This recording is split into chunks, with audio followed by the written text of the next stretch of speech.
Hello everybody, I'm Dr. Gunjan. I'm a gynecologist infertility specialist presently working at Ziva Healthcare. और आज का जो हमारा टॉपिक ऑफ डिस्कशन है वो है हिस्ट्रोस्कोपी। क्या आईवीएफ के हर केस में हिस्ट्रोस्कोपी की जरूरत होती है? तो लेट्स फर्स्ट अंडरस्टैंड कि हिस्ट्रोस्कोपी है क्या। Hystero means uterus and scopy means uterus के अंदर किसी दूरबीन की मदद से देखना। अब हम अपने क्वेश्चन पे आते हैं कि क्या हर आईवीएफ के हर केस में हिस्ट्रोस्कोपी की जरूरत होती है?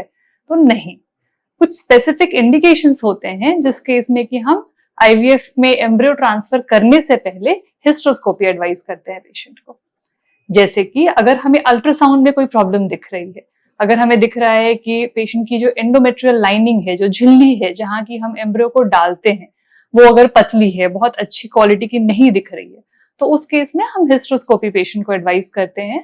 और इसमें हम दूरबीन की मदद से यूट्रस के अंदर जाते हैं, देखते हैं, और अगर कोई प्रॉब्लम हमें दिखती है, अगर जैसे एडिशंस हैं कुछ, तो उस केस में हम हिस्ट्रोस्कोपी की मदद से उन एडिशंस को डायग्नोज कर सकते हैं और उनको ठीक कर सकते हैं, उनको क्लियर कर सकते हैं।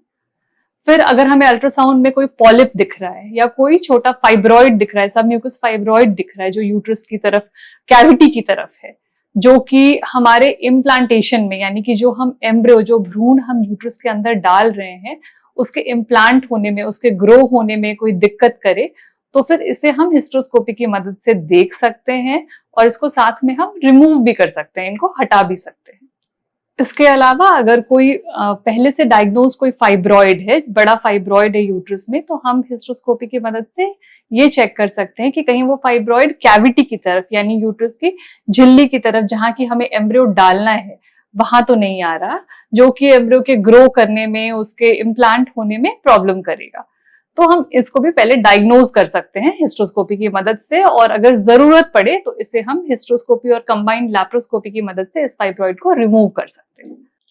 इसके अलावा अगर हमें अल्ट्रासाउंड में किसी सेप्टम का डाउट है, अब सेप्टम क्या है, तो ड्यूरिंग डेवलपमेंट जो यूट्रस डेवलप होता है वो दो हिस्सों में डेवलप होता है, और ये फाइनली आकर के मिलते हैं, और ये जो इनका बीच का हिस्सा होता है ये एब्जॉर्ब होता है, तो यूट्रस की फाइनल शेप आती है, फाइनल जो यूट्रस है वो बनता है।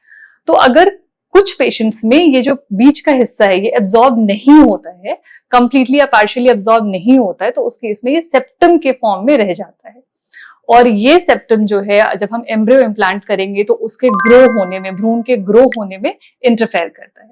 तो अगर हमें सेप्टम का डाउट है तो हम हिस्ट्रोस्कोपी की मदद से उस सेप्टम को डायग्नोज भी कर सकते हैं और उसको साथ में रिमूव भी कर सकते हैं, जिससे कि इम्प्लांटेशन के चांसेस बेटर होंगे।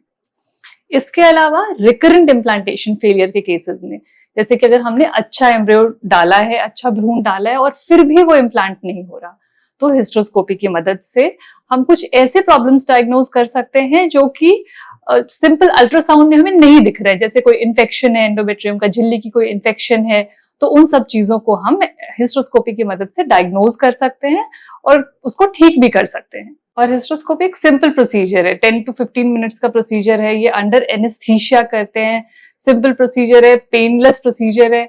तो ये अगर आपके डॉक्टर ने आपको हिस्ट्रोस्कोपी एडवाइस किया है तो प्लीज गो फॉर इट। ये आपके आईवीएफ के इम्प्लांटेशन के, आईवीएफ के सक्सेस के रेट को इम्प्रूव करेगा। Thank you.